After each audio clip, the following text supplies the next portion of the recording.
ఈ రోజుల్లో సినిమా ఇవాళ ఆఫ్టర్ 12 ఇయర్స్ రిలీజ్ చేయడానికి మా శ్రేయస్ శ్రీనివాస్ గారు పూనుకున్నారు.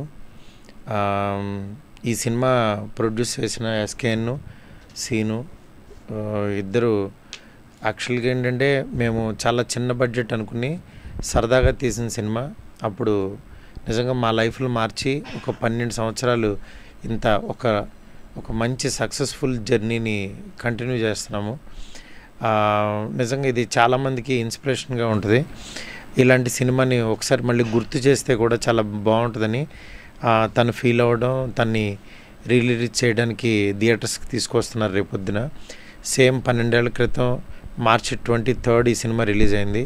మళ్ళీ 2024 మార్చి 23rd ఈ సినిమా రిలీజ్ అవ్వటం నిజంగా స్క్రీన్ మీద మళ్ళీ కంప్లీట్ సినిమా చూడబోతున్నాననే అంటే ఆ నాస్టాలజికల్ ఫీలింగ్ అది మాటల్లో చెప్పలేను.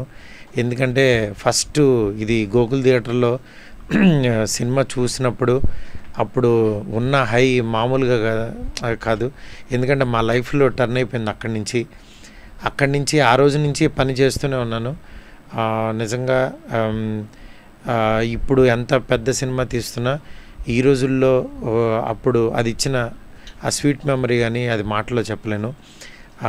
అలాంటి సినిమాని మళ్ళీ ఒకసారి మీ ముందుకు తీసుకొస్తున్నాము. అది ఒకసారి మీరందరూ చూసి మళ్ళీ ఆనందిస్తారని చెప్పి కోరుకుంటున్నాను. ఈ సినిమాని ఇట్లా రిలీజ్ చేస్తూ మళ్ళీ నాకు ఈ ఫీలింగ్ని మళ్ళీ ఒకసారి గుర్తు చేసిన మా శ్రేయస్ శ్రీనివాస్కి నిజంగా చాలా థ్యాంక్స్ చెప్తున్నాను. అప్పుడు ఇప్పుడు అదే ప్యాషన్తో వర్క్ చేస్తున్న పర్సన్ చాలా హ్యాపీగా ఉంది మళ్ళీ మీ ముందుకు ఎలా రావటం. Thank you so much.